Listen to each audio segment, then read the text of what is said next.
ನಮಸ್ಕಾರ, ನಾನು ಶುಭಾ. ರೈಸ್ ಮಾಡಿದ್ಮೇಲೆ ಗಂಜಿ ಬಿಸಾಕ್ತಾ ಇದ್ದೀರಾ? ಈ ವಿಡಿಯೋ ನೋಡಿದ್ರೆ ಖಂಡಿತ ಇನ್ಮೇಲೆ ಬಿಸಾಕಲ್ಲ. ಮೊದಲನೇ ಟಿಪ್ಸು, ಗ್ಯಾಸ್ ಮೇಲೆ ಒಂದು ಬಾಣಲಿ ಇಟ್ಕೊಂಡು 1 ಕಪ್ಪಷ್ಟು ಕಪ್ಪು ಎಳ್ಳು 1 ಕಪ್ ಹಾಕ್ಕೊಂಡಿದ್ದೀನಿ.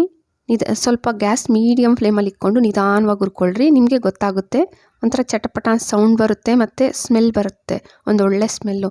ತಣ್ಣಗಾದ್ಮೇಲೆ ಮಿಕ್ಸಿ ಜಾರ್ಗೆ ಹಾಕ್ಕೊಂಡು ಮಿಕ್ಸಿಯಲ್ಲಿ ಕೂಡ ಆಫ್ ಆನ್ ಆ ಥರ ಒಂದು ಸತಿ ಪೌಡ್ರ್ ಮಾಡ್ಕೊಂಬನ್ನಿ. ಮತ್ತು ಇದಕ್ಕೆ ಅರ್ಧ ಕಪ್ಪಷ್ಟು ಬೆಲ್ಲ, ಏಲಕ್ಕಿ ಒಂದು 4 ಕುಟ್ಕೊಂಡಿದ್ದೆ, ಇದನ್ನು ಹಾಕ್ಕೊಬಿಡಿ. ಮತ್ತೆ ಪೌಡ್ರ್ ಮಾಡ್ಕೊಂಬಂದಿದ್ದೀನಿ ನೋಡಿ. ಇದಕ್ಕೆ ನಿಮಗೆ ತುಪ್ಪ ಎಣ್ಣೆ ಏನೂ ಬೇಡ, ಉಂಡೆಗೆ ಬಂದುಬಿಡುತ್ತೆ. ಅಂದರೆ ಎಳ್ಳಲ್ಲಿ ಆಯಿಲ್ ಅದೇ ಬಿಡುತ್ತಲ್ವ, ಆಯಿಲ್ ಆಗಿರುತ್ತೆ. ಉಂಡೆ ಮಾಡ್ಕೊಬಿಡಿ ನಿಮಗೆ ಎಷ್ಟು ದೊಡ್ಡದು.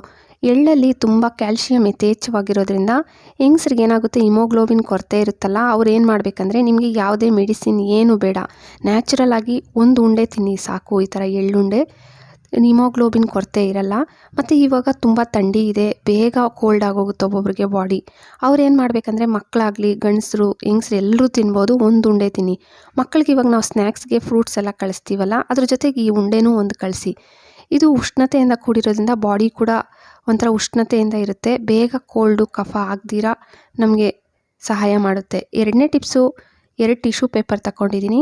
ಇದಕ್ಕೆ ರೆಗ್ಯುಲರ್ ಬಳಸೋ ರೈಸು ಒಂದು ಸ್ವಲ್ಪ 1 ಟೇಬಲ್ ಸ್ಪೂನು, ದೇವ್ರ ಪೂಜೆಗೆ ಬಳಸೋ ಕರ್ಪೂರ, ರಬ್ಬರ್ ಬ್ಯಾಂಡ್ ಹಾಕ್ಬಿಡಿ. ಕಬೋರ್ಡು ಬೀರುವಲ್ಲಿ ಏನಾಗುತ್ತೆ, ಇವಾಗ ತುಂಬ ಚಳಿ, ಬಟ್ಟೆಗಳೇ ಒಂಥರ ಕಬೋರ್ಡು ಬೀರು ತೆಗೆದ್ರೆ ಒಂಥರ ತೇವ ಸ್ಮೆಲ್ ಬರ್ತಾ ಇರುತ್ತೆ. ನೀವು ಎಕ್ಸ್ಟ್ರಾ ತೇವಾಂಶನೆಲ್ಲ ಹೀರ್ಕೊಬಿಡ್ಬೇಕಂದ್ರೆ ನಿಮ್ಮ ಬಟ್ಟೆಗಳಲ್ಲಿ ಇದನ್ನ ಇಟ್ಬಿಡಿ.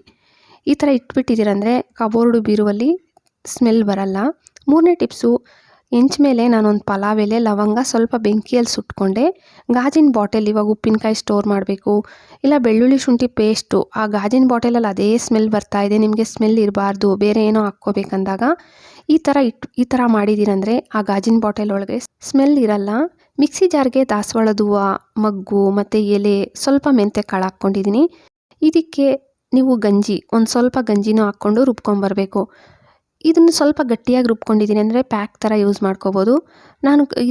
ನೀವು ಹೇರ್ ವಾಶ್ ಶಾಂಪೂಲ್ಲಿ ಮಾಡಿದ್ಮೇಲೆ ಇದನ್ನು ಹಾಕ್ಕೊಂಡಿದ್ದೀರಿ ಅಂದರೆ ಒಳ್ಳೆ ಕಂಡೀಷ್ನರ್ ಥರ ಕೆಲಸ ಮಾಡುತ್ತೆ. ಯಾರಿಗೆ ಹೇರ್ ಫಾಲ್ ತುಂಬ ಇದೆ ಅನ್ನೋರು ವಾರಕ್ಕೆ 1 ಟೈಮ್ ಈ ಥರ ಟ್ರೈ ಮಾಡಿ, ಒಳ್ಳೆ ರಿಸಲ್ಟ್ ಬರುತ್ತೆ. ಗಂಜಿನೂ 1 ಗ್ಲಾಸ್ ಗಂಜಿಗೆ ಒಂದು ಸ್ವಲ್ಪ ಉಪ್ಪು ಹಾಕಿ 1 ಟೇಬಲ್ ಸ್ಪೂನ್ ತುಪ್ಪ, ಮನೇಲಿ ಮಾಡಿರೋ ತುಪ್ಪನೇ ಹಾಕ್ಕೊಂಡಿದ್ದೀನಿ, ನೀವು ಯಾವುದಾದ್ರೂ ಬಳಸ್ಬೋದು. ಇದು ನೀವು ಮಾರ್ನಿಂಗ್ ಕುಡಿತಾ ಬಂದರೆ ನಿಮಗೆ ಜೀರ್ಣಶಕ್ತಿ ಜಾಸ್ತಿ ಆಗುತ್ತೆ, ಮತ್ತು ಸ್ಕಿನ್ ಅಷ್ಟೇ ಪಳಪಳ ಅಂತ ಹೊಳಿತಾ ಇರುತ್ತೆ.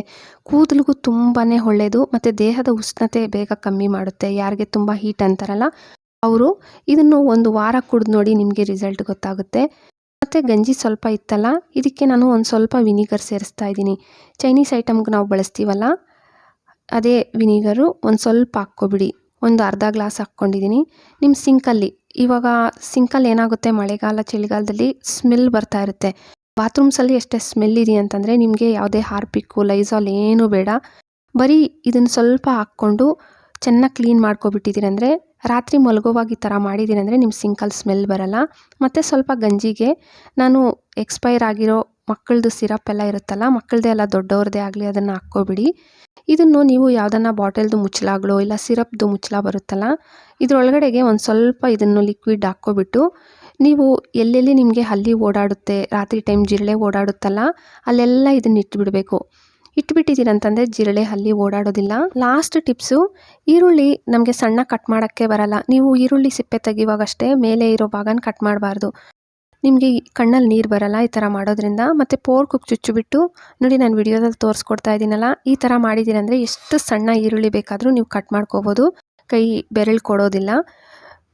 ಮತ್ತು ಒಂದೊಂದ್ಸತಿ ನಾವು ಎಲ್ಲನ ಹೋಗಿದ್ದೀವಿ, ಅಲ್ಲಿ ನಮಗೆ ಚಾಕು ಇಲ್ಲ ಮನೆಯಲ್ಲೇ ಒಂದೊಂದ್ಸತಿ ನಮಗೆ ಈರುಳ್ಳಿ ಬೇಗ ಕಟ್ ಮಾಡಬೇಕಾಗಿರುತ್ತೆ, ಚಾಕು ಇರಲ್ಲ. ಆ ಟೈಮಲ್ಲಿ ನೋಡಿ, ಈ ಥರ ಕತ್ರಿಯಲ್ಲಿ ಬೇಕಂದರೆ ನೀವು ಈರುಳ್ಳಿನೂ ಕಟ್ ಮಾಡ್ಕೋಬೋದು. ಚಾಕು ಇಲ್ದಿದ್ದಾಗ ಮಾತ್ರ ಈ ಥರ ಟ್ರೈ ಮಾಡಿ ನೋಡಿ. ವಿಡಿಯೋ ಇಷ್ಟ ಆದರೆ ಅಂತೂ ಪ್ಲೀಸ್ ಲೈಕ್ ಕೊಡಿ, ಹಾಗೆ ಸಬ್ಸ್ಕ್ರೈಬ್ ಮಾಡಿಕೊಂಡು ನಿಮ್ಮ ಫ್ಯಾಮಿಲಿ ಫ್ರೆಂಡ್ಸಿಗೆ ಶೇರ್ ಮಾಡೋದು ಮರಿಲೇಬೇಡಿ. Thank you friends.